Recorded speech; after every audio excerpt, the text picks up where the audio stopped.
여러분, 우리는 그동안 구약의 율법을 어떻게 대해야 하는지, 그리고 새 언약의 말씀을 어떻게 대해야 하는지에 대해서 함께 알아보았습니다. 구약의 율법을 하나님 나라의 관점에서 보면 지금도 예수 그리스도를 믿지만 여전히 그 혼이 하나님의 영 안에 거하기보다 육체에 속한 사람에게는 율법이 여전히 유효하고 우리 삶에, 우리의 생각에 영향을 미친다고 말씀드렸습니다. 그러나 예수 그리스도 안에 거하는 하나님의 자녀에게 있어서는 더 이상 율법이 우리의 삶에, 우리의 생각에, 우리의 판단의 기준이 되지 않는다라고 말씀드렸습니다.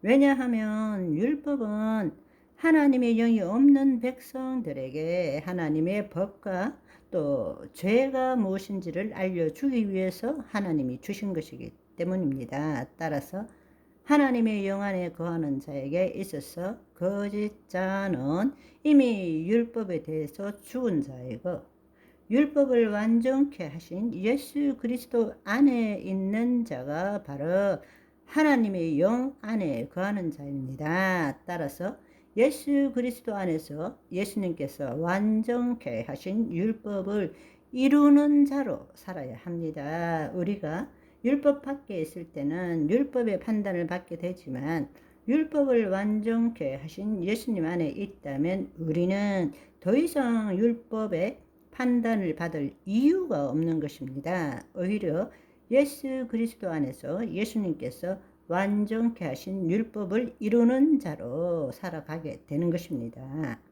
하나님께서는 바로 그 삶을 살아가도록 하기 위해서 우리에게 약속의 말씀을 주신 것입니다. 아멘. 그렇다면 우리는 구약의 율법을 볼 때에 예수 그리스도의 참 빛으로 비추어서 새롭게 보아야 한다는 것입니다. 여전히 과거와 동일하게 거짓자로 율법을 읽고 지킨다면 우리는 유대인이 믿는 유대교와 다를 바가 없다는 것입니다. 고린도후서 3장 14절에서 16절의 말씀에는 그러나 그들의 마음이 완고하여 오늘까지도 구약을 읽을 때 그 수건이 벗겨지지 아니하고 있으니 그 수건은 그리스도 안에서 없어질 것이라. 오늘까지 모세의 글을 읽을 때 수건이 그 마음을 덮었도다. 그러나 언제든지 주께로 돌아가면 그 수건이 벗겨지리라 말씀하십니다. 아멘. 우리가 왜 예수 그리스도 안에 있어야 하는지 우리는 이 말씀을 통해서도 알 수가 있습니다. 바로 거짓자로 살아갈 때는 우리가 모세의 글을 읽을 때도 여전히 그 수건이 그 마음을 덮고 있다라는 것입니다. 그러나 우리가 예수 그리스도 안으로 들어갈 때에 그 수건은 벗겨지고 우리는 율법으로부터 자유함을 누리게 된다는 것입니다. 따라서 율법을 우리가 지켜야 할 법으로 보는 것이 아니라 완전케 하신 예수 그리스도 안에서 율법을 볼 수 있게 된다는 것입니다. 아멘.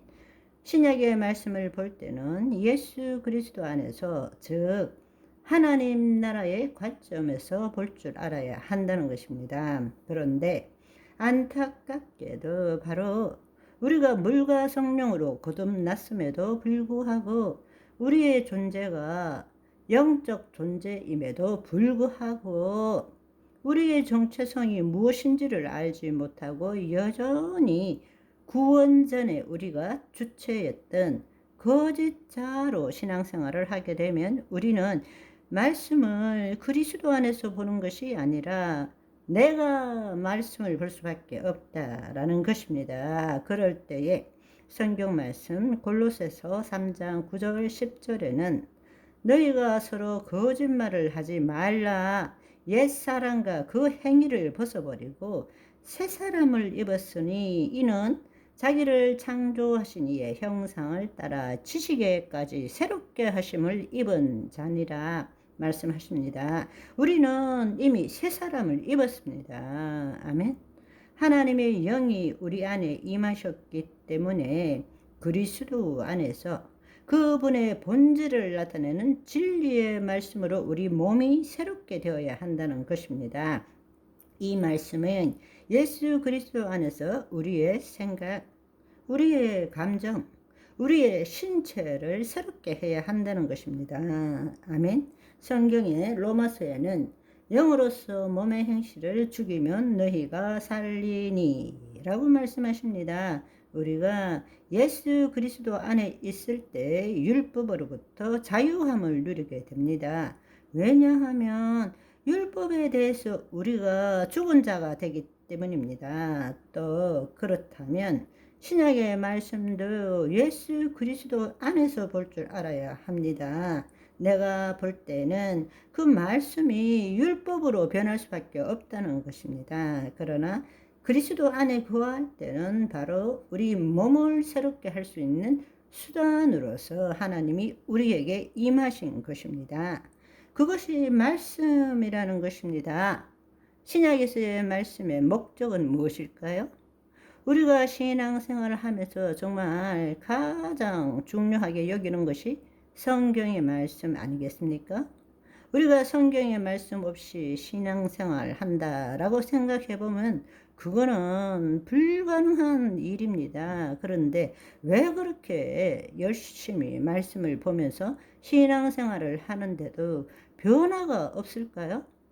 되돌이켜 생각해 보면 정말 인생의 불가사의 중에 하나입니다. 그렇게 말씀을 읽고 배우고 암송하고 적용하는데도 우리가 변화되지 않는다는 것은 정말 신비 중에 신비입니다. 그래서 내일부터는 여러분과 함께 이 신비를 파헤쳐서 이제 더 이상 이런 요상한 신비가 되지 않도록 하면 좋겠습니다. 아멘. 오늘은 여기까지. 바이바이.